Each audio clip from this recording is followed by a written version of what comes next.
Hola mis amigos, si están viendo y escuchando este video, les deseo un día lleno de energía y excelente salud. Hoy tenemos una noticia especial. Comencemos. En este momento hay un alboroto en Kiev y en toda la esfera europea de la OTAN. Detrás de puertas cerradas ha habido un frenesí de actividad y pánico creciente. Se han anunciado revisiones importantes por parte de Estados Unidos, Ucrania y el lado europeo al tan promocionado plan de paz de 28 puntos de Donald Trump. Los medios principales occidentales han estado llamando a este plan un regalo para Rusia, una lista de deseos del Kremlin. Quiero cortar esa narrativa y ver qué está realmente sucediendo y qué revela esto sobre el equilibrio de poder, el campo de batalla y el orden multipolar emergente. Primero, sobre estas reescrituras. La verdad es que nadie fuera de un círculo muy pequeño sabe precisamente qué ha sido reescrito. No ha habido un anuncio público claro detallando qué puntos han sido cambiados. Hemos escuchado que las personas de Trump, con figuras como Keith Kellogg involucradas, reunieron un borrador. Hemos escuchado que los funcionarios ucranianos con nombres como Yermak están constantemente apareciendo en circulación, y varios líderes europeos han estado rechazando y proponiendo cambios. El propio Zelensky ha dicho que las cosas están cambiando en las negociaciones y que se están haciendo actualizaciones al documento. Algunos funcionarios estadounidenses parecen satisfechos. Algunos informes ucranianos dicen que las cosas están avanzando, otros son más pesimistas, especialmente sobre el tamaño del futuro ejército ucraniano y la cuestión de retirarse del Donbass. Sabemos esto con certeza. Los problemas clave controversiales del lado ucraniano incluyen: 1. El tamaño y la estructura del ejército ucraniano. Y 2. Cualquier requisito para que Kiev se retire del Donbass o acepte una zona desmilitarizada que implícitamente reconozca las ganancias rusas. Esos son puntos de fricción. En la pista diplomática, Zelensky se dirige a Washington y líderes europeos seleccionados, personas como Meloni y Macron, también se espera que lleguen a Washington para discutir estos temas centrales y más. La idea parece ser cerrar las ediciones de Ucrania y Europa y luego llevar algo a Moscú. Del lado ruso hemos tenido señales de figuras como Ushakov, un ayudante cercano de Putin, de que Moscú ha recibido el plan, lo está revisando y está preparado para negociar sobre su base. El tono que viene del Kremlin es que están listos para hablar. Hay puntos con los que están de acuerdo y otros con los que no, y se necesitarán modificaciones, pero están trabajando con este documento de 28 puntos. Eso por sí solo es muy revelador. Rusia no está diciendo que esto es escandaloso, nos negamos a discutirlo. En cambio, están indicando calmadamente que están preparados para usarlo como un posible marco inicial. Ahora, seamos claros. En mi opinión, esto no es un plan de paz real en el sentido tradicional. Se parece más a un documento de lluvia de ideas en una servilleta de cócteles que el círculo de Trump reunió bajo presión de tiempo porque la línea del frente se está derrumbando. Es reminiscente de Angela Merkel apresurándose a Moscú durante la caldera de Debaltseve en 2015, cuando las tropas de Kiev estaban atrapadas y los alemanes se apresuraron a que se firmara Minsk II para evitar el desastre total. Veo una dinámica similar aquí. Trump no quiere un colapso catastrófico bajo su mandato, así que ha empujado un plan que trata más sobre la óptica y el tiempo que sobre un acuerdo diplomático cuidadosamente diseñado. Eso nos lleva directamente al estilo de negociación de Trump. Trump es un maestro en controlar el ciclo de medios. Le encanta apoderarse de la agenda de noticias antes de vacaciones, antes de grandes momentos políticos. Así que lanza un plan de 28 puntos, lo filtra a medios amigos, deja que otros lo descubran y de repente todos están reaccionando a su iniciativa. Se coloca a sí mismo en la posición de polo de la narrativa. Aquí está mi trato. Tómalo o déjalo. Decide en esta fecha límite. Eso es clásico Trump. El problema es que este estilo es fundamentalmente incompatible con la diplomacia internacional seria para un conflicto de esta escala y gravedad. Un acuerdo genuino requeriría meses, incluso años de negociaciones tranquilas, múltiples rondas de conversaciones intensivas, equipos de enlace yendo de un lado a otro, y una cumbre solo después de que un texto detallado, con contingencias y posiciones de repliegue, hubiera sido acordado detrás de puertas cerradas. Necesitarías anexos técnicos, mecanismos de verificación, cronogramas de fases, garantías de seguridad claras y procedimientos acordados para manejar violaciones. Así es como funciona la diplomacia seria. En cambio, Trump cree que puede reescribir el libro sobre diplomacia, garabateando algunos puntos en una servilleta metafórica, lanzándola a través de su ecosistema de medios y obligando a todos a reaccionar en público bajo plazos artificiales. Sí, eso es brillante para el control de medios, es muy bueno en eso, pero es una receta para la escalada, no para la paz estable. Una vez que lanzas algo como esto al dominio público y le aplicas una fecha límite a Ucrania, digamos alrededor del 27 de noviembre, desencadena resistencia, pánico y postureo, esa lógica de actúa en esta fecha o si no puede fácilmente volverse en tu contra, especialmente si tu objetivo declarado es poner fin a la guerra a través de la negociación. Si la intención real de Washington fuera terminar la guerra, este enfoque es defectuoso. Si la intención oculta es prolongar las cosas, mantener el statu quo y preservar excusas para la escalada continua y la financiación, entonces el plan y su inevitable fracaso proporcionan exactamente eso. Más crisis, más cumbres, más bases, más contratos. Si Ucrania se resiste o si Europa se opone, Trump puede decir que ofreció un trato perfectamente bueno, el mayor plan de paz de la historia. Lo rechazaron, lo intentó y la guerra continúa con Rusia avanzando y Occidente ganando dinero y posicionándose. Es importante reconocer al menos un positivo, al menos sobre papel, algunas de las preocupaciones estratégicas centrales de Rusia que fueron planteadas mucho antes del conflicto. Por ejemplo, en las propuestas de Rusia de diciembre de 2021 a Estados Unidos, han sido reconocidas en este plan, al menos superficialmente. Ahí habla de límites en las Fuerzas Armadas ucranianas, habla de neutralidad, habla de reestructurar la relación de la OTAN con Ucrania. Eso no es nada.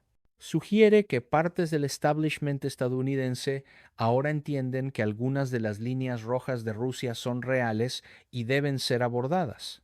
También hay un impulso subyacente de larga data, tanto en Washington como en Moscú, para evitar la guerra directa entre grandes potencias. Ese impulso todavía existe, pero los métodos que Trump está usando generalmente no funcionan. Hemos visto un patrón de fracaso no solo en Ucrania, sino también en Irán, Gaza y otros teatros. Las causas raíz, la expansión de la OTAN, la arquitectura de seguridad en Europa, la desnazificación y desmilitarización en Ucrania, la arquitectura energética y económica, el estatus de Crimea y Donbass, no pueden ser resueltas por un ejercicio de marketing precipitado. Ahora profundicemos en los detalles filtrados del plan mismo y por qué en muchos aspectos es un maltrato para Rusia a pesar de los reclamos occidentales de que es un regalo para Putin. Según las filtraciones, el plan propone permitir que Ucrania tenga un ejército de hasta 600,000 tropas, otorgar a Ucrania entrada rápida a la Unión Europea, mantener a Ucrania formalmente fuera de la OTAN, pero otorgarle garantías de seguridad estilo OTAN, compromisos del artículo 5, crear una zona desmilitarizada en Donbass y reconocer algunos territorios como de facto rusos, pero simultáneamente bloquear el 25% de Donetsk en una zona desmilitarizada donde Rusia misma no puede desplegar legalmente, usar aproximadamente 300 mil millones de dólares en activos rusos incautados para reconstruir Ucrania con Estados Unidos, tomando el 50% de las ganancias de los contratos de reconstrucción, alentar a Europa a contribuir con otros 100 mil millones de dólares de su propio dinero, mientras Estados Unidos no aporta dinero directo equivalente para la reconstrucción, abrir la puerta para la cooperación entre Estados Unidos y Rusia en proyectos del Ártico y energía con Estados Unidos posicionándose para beneficiarse de ambos lados, dejar cuestiones clave como la Iglesia Ortodoxa, el estado de la lengua rusa en Ucrania y garantías culturales más amplias para ser gobernadas por valores de la Unión Europea y estándares de derechos humanos que ya han sido utilizados para erosionar esas cosas durante la última década. Si observas esto cuidadosamente, queda claro que el plan no fue escrito por el Kremlin, Fue escrito por personas en Washington que quieren asegurar una Ucrania neutral de solo nombre, con un ejército grande, integración profunda en estructuras de la Unión Europea, incluyendo el futuro ejército de la Unión Europea, y garantías de seguridad occidentales que equivalen a la OTAN en todo excepto en el nombre. No reconoce completamente los reclamos territoriales de Rusia en Donetsk, uno de los objetivos explícitos de Moscú. Mantiene los activos congelados rusos fuera de las manos rusas y los trata como un fondo de soborno para contratistas y bancos occidentales. Ofrece ganancias estadounidenses en reconstrucción y una posición privilegiada en acuerdos del Ártico, mientras que se supone que Rusia debe aceptar la gobernanza occidental sobre la ortodoxia y la población rusa dentro de Ucrania. Llamar a eso la lista de deseos de Putin es propaganda. ¿Es también doloroso para Ucrania? En algunos aspectos sí. Algunos puntos serían muy difíciles para Zelensky vender a los constituyentes nacionalistas de línea dura e influenciados por bandera dentro de Ucrania. Pero en general, en su forma filtrada, el plan se parece más a un intento de congelar las ganancias rusas, prevenir una victoria rusa completa y transformar Ucrania en un estado amortiguador fuertemente armado, anclado en la Unión Europea, controlado por Occidente. Entonces, ¿por qué Rusia está considerando esto? Porque Rusia tiene la palanca y lo sabe. Moscú puede permitirse jugar junto, señalar flexibilidad y dejar que Occidente y Kiev se retuercen en el viento mientras el campo de batalla continúa moviéndose a favor de Rusia. Eso es lo que está impulsando todo esto, no teorías de laboratorios de ideas, sino la realidad en el terreno. En las líneas del frente hay un patrón claro de colapso ucraniano en múltiples sectores. Las fuerzas rusas han estado avanzando en Zaporilla, empujando hacia lugares como Gulia y Pole y moviéndose hacia nodos clave. Están moliendo a través de las fortificaciones en Donbass, una vez que el ejército ruso toma Slaviansk, Kramatorsk y la aglomeración es esencialmente una línea recta hacia el Dnieper. El río Dnieper es la arteria económica de Ucrania. Si Rusia asegura el este y llega al Dnieper, la viabilidad económica del Estado ucraniano remanente se desploma. Por eso el Dnieper figura tan prominentemente en las discusiones occidentales y en este plan. Algunas personas en Washington entienden que a toda costa deben impedir que Rusia llegue a ese río con fuerza. El pánico que ves, la prisa por una congelación, está impulsado por este cálculo del campo de batalla. Los medios occidentales se obsesionan con el territorio. Kilómetros ganados, pueblos capturados. Mapas con flechas rojas minimizan la atracción, pero los números de atracción, especialmente las bajas ucranianas, son catastróficos. Hay informes de intercambios de cadáveres indicando ratios tan malos como 40 soldados ucranianos por cada uno ruso en algunos casos. Ese tipo de atracción desproporcionada combinada con ganancias territoriales rusas constantes es políticamente devastador para la narrativa de que Rusia es un tigre de papel y Rusia está perdiendo oleadas de hombres. Sin embargo, esa propaganda es todavía lo que muchos parlamentos europeos están siendo alimentados por sus propios oficiales y expertos. Y si Trump genuinamente quisiera terminar esta guerra, podría hacer explotar ese pilar de propaganda mañana, desclasificando los números de bajas reales y forzando un nuevo debate en Europa. En cambio, su administración está intentando tenerlo de ambas maneras. Proteger su imagen como el negociador supremo, evitar un colapso estilo Afganistán y mantener el dinero fluyendo hacia los contratistas de defensa. El miedo de Trump a presidir un colapso incluso peor que Kabul es palpable. Ucrania derrumbándose en televisión, frentes completos colapsando, entregas masivas. El Dnieper penetrado haría que Afganistán pareciera una nota al pie. Sospecho que ese miedo es una de sus motivaciones primarias en este momento. Una vez que se dio cuenta de que los informes de que Rusia está colapsando, que estaba recibiendo, eran falsos, después de que le dijeron, por ejemplo, que alguna línea delgada de 60 soldados rusos era supuestamente todo lo que mantenía puntos críticos como Kurakovo y Pokrovsk, y luego ver a Rusia capturar sistemáticamente esos lugares, se asustó. Entonces fue cuando dijo a su gente que reunieran algo, hablaran con quien necesitaran hablar, él lo vendería, lo empaquetaría, lo empujaría a través de sus medios. Y Truth Social, haz que parezca el mejor plan de paz jamás. Desde el punto de vista de Trump, todos los escenarios le dan algo de espacio para maniobrar. Si Ucrania acepta el plan, puede reclamar una victoria diplomática histórica. Si Rusia acepta o negocia modificaciones, reclama que terminó la guerra en sus términos. Si uno u otro o ambos rechazan, los culpa. Tenía un plan grande, hermoso, 28 puntos, el mejor de la historia, y se negaron. Lo intenté. Y la guerra continúa con Rusia avanzando y Occidente ganando dinero y posicionándose. Esa es la frase clave. No es mi guerra. Ha estado diciendo eso desde el principio. Insiste en que el conflicto nunca hubiera sucedido si él hubiera sido presidente de 2020 en adelante, lo cual es simplemente falso. Los impulsores estructurales estaban en su lugar mucho antes, pero mientras siga repitiendo que es la guerra de Biden, la guerra de Obama, la guerra de la OTAN, evita apropiársela de la manera que un estadista serio debe. Un verdadero presidente estadounidense funcionando como un actor global serio no habla en términos de mi guerra versus la guerra de Biden. Habla como el presidente de Estados Unidos, con continuidad entre administraciones, acepta que su oficina hereda las consecuencias de las acciones de los predecesores y que debe apropiarse, administrar y resolver la situación. El rechazo de Trump a hacer eso socava su credibilidad como mediador, incluso si Rusia está dispuesta a burlarse de él y dejar que desempeñe el papel. ¿Por qué Rusia está dispuesta a jugar en absoluto? Porque han incluido el precio de Trump en la ecuación. Saben que tienen que tratar con esta administración en Washington y que al menos con Trump tienen a alguien en la Casa Blanca con quien se puede hablar directamente y que no está completamente capturado por la misma multitud que rodeaba a Obama y Biden.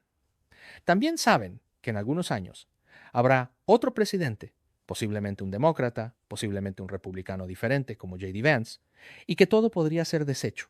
Entonces se están cubriendo, están buscando normalización diplomática, bajadas consulados, levantamiento de restricciones diplomáticas y bancarias, límites de viaje de 25 millas para diplomáticos rusos en Estados Unidos como condición previa para negociaciones serias. Si Estados Unidos restaurara las relaciones diplomáticas normales y levantara algunas de las restricciones más absurdas, eso enviaría una señal poderosa de buena fe a Moscú.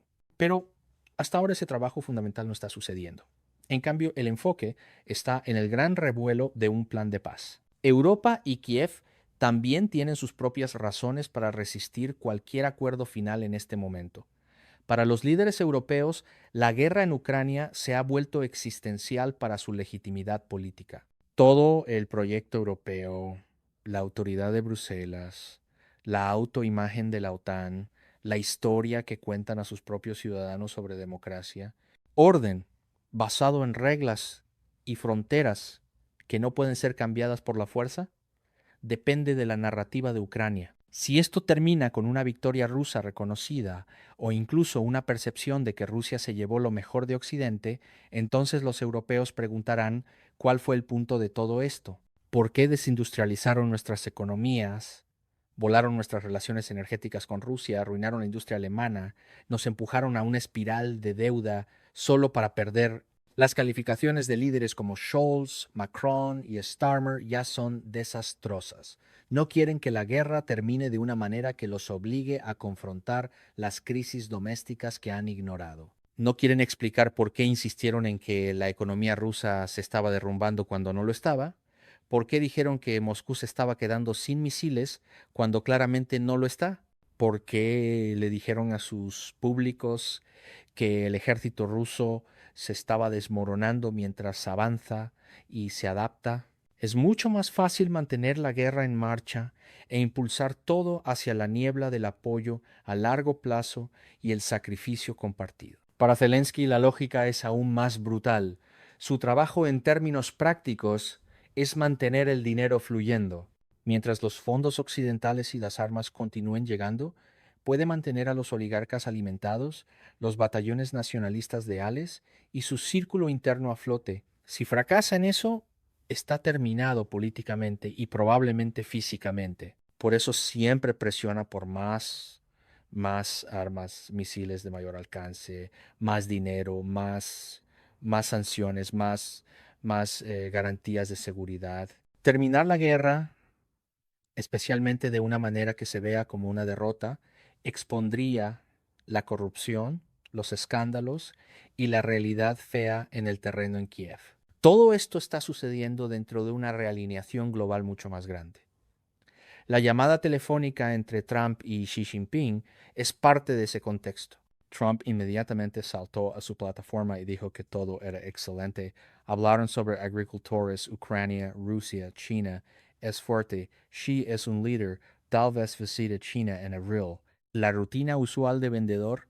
Pero si lees la lectura formal del lado chino, ves algo diferente. Secciones cuidadosamente estructuradas sobre Taiwán, implementación de compromisos previos de cumbre, la crisis de Ucrania y el orden global más amplio. Beijing está viendo cómo Estados Unidos intenta girar lejos de Ucrania hacia la confrontación y contención en Asia. Dentro de Estados Unidos, la política doméstica está moldeando la política exterior. El apetito por el proyecto de Ucrania está disminuyendo. El espectáculo en Oriente Medio después del 7 de octubre ha dividido la atención pública y ha expuesto contradicciones en la posición estadounidense. Los votantes de MAGA están divididos sobre Ucrania e Israel, pero sobre China están notablemente unificados. Grandes mayorías ven a China como una amenaza importante y temen un orden global liderado por China si la influencia estadounidense retrocede. Esa mentalidad de amenaza china empuja a Trump hacia una retórica y una política más confrontacional en el Pacífico